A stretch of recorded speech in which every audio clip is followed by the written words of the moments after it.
Yes sir. Hi, నాకు 2 నిమ్మకాయలు కావాలి. వై? నాకు take off allergy. Last time ఇలాగే టేక్ ఆఫ్ అవుతుంటే నా పక్క ప్యాసింజర్ మీద వామిటింగ్ చేసుకున్నాను. అంటే పీకల్లాక మీకు ఫ్లైట్ ఎక్కాను కదా, పాపం వాడు వర్షంలో తడిసినట్టు నా వాంతులు తడిసిపోయాడు. So please. Okay sir. Yeah, thanks.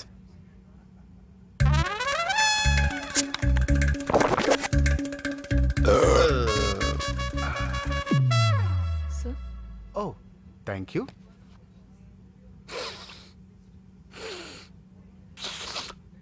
నువ్వు టెన్షన్ పడకు. I will try my best not to vomit.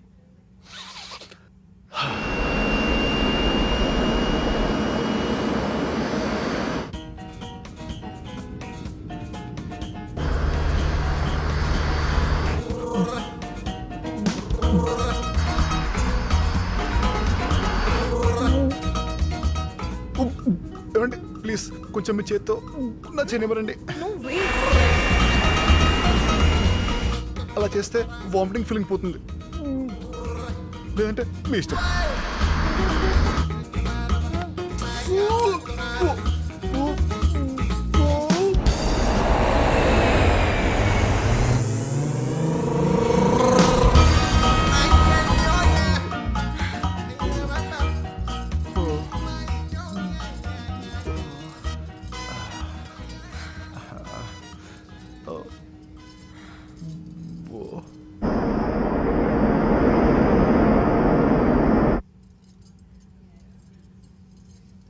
నీకు కొంచెం ఇబ్బందిగానే ఉంటుంది, కానీ కాస్త నీ చేతి ఇస్తావా? ఎవరన్నా చూస్తే బాగోదు. అసలు నాకు ఇంకా పెళ్లి కూడా కాలేదు, రోజులు కూడా బాలేవు. Thanks. Idiot. Same to you.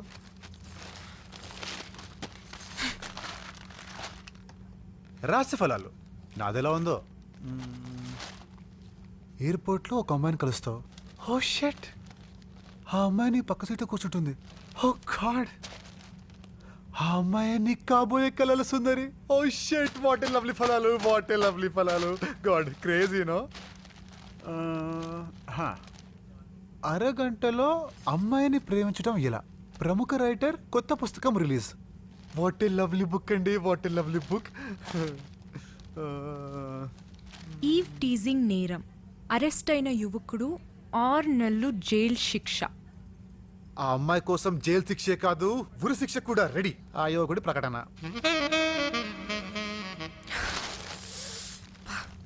Flight కూలిపోతే బాగుండు.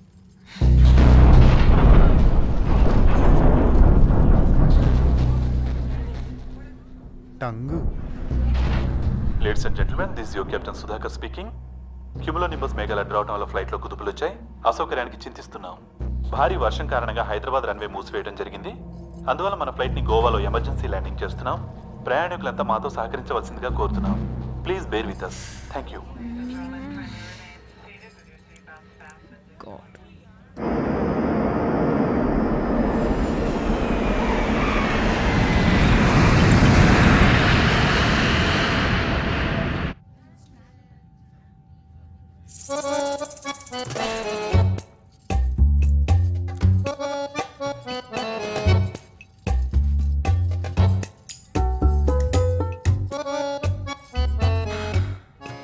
ఏంటమ్మా, కూలీ కావాలా?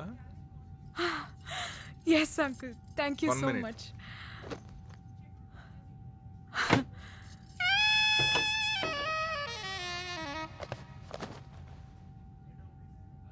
ఇదిగోమ్మా. Thank you. Okay. Due to heavy rainfall, the Hyderabad airport has been closed as the runways are flooded. All aircrafts coming to Hyderabad have been diverted to various other airports. ఏరా, అప్పుడే land అయిపోయిందా? వచ్చేస్తున్నాను రా, ఇప్పుడే బయలుదేరుతున్నాను. వచ్చేవే త్వరగా రా, డైరెక్ట్గా గోవాకి వచ్చేయి. గోవానా? అదేంట్రా? అక్కడ వర్షం పడుతుందా? పడుతోంది, పొద్దునుంచి కురుస్తూనే ఉంది. మరి అదే, అక్కడ రెయిన్ హెవీగా ఉందని రన్వే క్లోజ్ చేశారు. అందుకే ఫ్లైట్ ఇక్కడ గోవాలో ల్యాండ్ అయింది. అమ్మా, నువ్వు ఇప్పుడు ఎయిర్పోర్ట్ రావద్దు, సరేనా? ఫ్లైట్ ఎక్కే ముందు నేనే కాల్ చేస్తాను. నువ్వు ఎలాగో అక్కడికి వెళ్ళావు కాబట్టి కొంచెం అమ్మా, చేయండి. I just call you back. How can I help you మా? నా ఫోన్, వాలెట్ అన్నీ ఫ్లైట్లో పడిపోయాయి. ఒక్కసారి లోపలికి వెళ్ళి తెచ్చుకుంటాను. Ma'am I'm sorry I'm afraid it's highly impossible. తిరిగి మీరు ఇదే ఫ్లైట్లో వెళ్తారుగా, అప్పుడు కలెక్ట్ చేసుకోండి.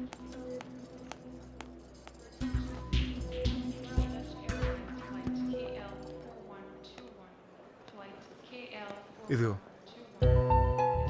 నువ్వు ఏ రోజు చేస్తే మాట్లాడడం చూశాను. తీసుకో, మీ ఇంటికి ఫోన్ చేయి. నా మీద కోపంతో నువ్వు ఫోన్ చేయలేదనుకో, అక్కడ మీ వాళ్ళు ఎయిర్పోర్ట్కి వస్తారు, అనవసరంగా టెన్షన్ పడతారు. అవసరమా?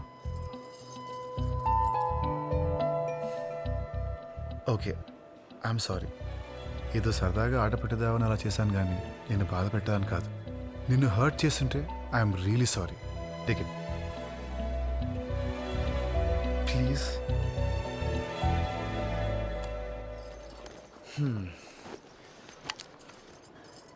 చూడు, ఇప్పుడు నీ నంబర్ సేవ్ చేసుకొని నువ్వు హైదరాబాద్ వెళ్ళిన తర్వాత నీకు కాల్ చేసి నీ వెంట పడతాను అని ఎక్స్పెక్ట్ చేస్తున్నావేమో, కానీ నేను ఆ టైప్ కాదు. Okay? Hey, just kidding. I was just kidding. Swear I was kidding. పర్లేదు, మాట్లాడు. రైట్, ఫోన్ చూడు. ఏదో అన్నోన్ నెంబర్. హలో, ఎవరు? Guess who? హే ప్రియా, ఏమైపోయావు? నీకు ఎన్నిసార్లు కాల్ చేశాను తెలుసా? నా ఫోన్ ఫ్లైట్లో పడిపోయిందన్నయ్య. అదో పెద్ద కథ. వెదర్ బాగాలేదని మా ఫ్లైట్ గోవాకి మళ్ళించారు. ఓ, ఎంత టైం పట్టచ్చు? తెలీదు అన్నయ్య, ఆలస్యమయ్యేలా ఉంది. త్వరగా రారా. నువ్వు వస్తున్నావు అంటే నాకు ఎంత సంతోషంగా ఉందో తెలుసా? నాకు తెలుసు అన్నయ్య. ఫ్లైట్ ఎక్కే ముందు ఫోన్ చేస్తాను. ఓకేరా, టేక్ కేర్ రా. అవును, ఈ నెంబర్ ఎవరిది? ఆ, అది చెప్పు. ఈ ఫోన్ నా పక్క సీట్ అతంది. ఎవరతను? ఎవడో ఇడియట్. ఈడియటా? ఎర్రగా కోతిలా ఉన్నాడు.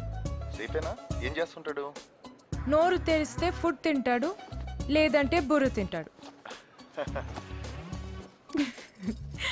ఓకే అన్నయ్య. బాయ్ రా. Okay bye, take care. Thanks. Stupid. నేను బుర్ర తింటానా? సిగరెట్. ఆఫ్టర్ 3 years ప్రియా వస్తుందిరా. I'm so happy. వర్షం బాగా వాయించేస్తుంది కదా?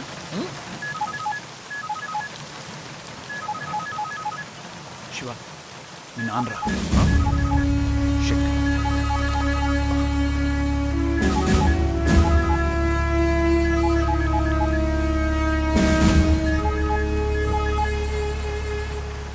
హలో నాన్న. శివ, నేన్రా. ల్యాండ్లైన్ పనిచేయడం లేదు, అందుకే నాన్న మొబైల్ నుంచి చేస్తున్నాను. ఓ, ఎలా ఉన్నావురా? ప్రియా వచ్చిందా? లేదమ్మా, తన ఫ్లైట్ కొంచెం లేట్ అవుతుందంట. నేను వెళ్ళి పికప్ చేసుకుంటాను, నువ్వేం వరీ అవుతావు. ఓకే. గీత ఎలా ఉందిరా? ఏం చెప్పాలమ్మా, మాకు పిల్లలు లేరన్న బాధ కంటే మీరు దూరం అయ్యారనే బెంగే ఎక్కువైంది. 3 ఏళ్ళయిందమ్మా మిమ్మల్ని చూసి. నాన్నకి ఇంకా నా మీద కోపం తగ్గలేదమ్మా. నా పెళ్ళికి కూడా చుట్టపు చూపులాగా వచ్చి వెళ్ళిపోయారా. ప్రియా ఎలాగో వస్తుంది కదా, మీరు కూడా వస్తే అందరం కలిసినట్టుంటుందమ్మా. జస్ట్ 3 days ప్లీజ్ అమ్మా. మీరు వచ్చి చూస్తేనే కదా నేను మారాను లేదో తెలిసేది. నువ్వేం బాధపడద్దు, నాన్నతో మాట్లాడి ఆయన్ని తీసుకురావడానికి ట్రై చేస్తాను. ఓకే, బాయ్ నాన్న.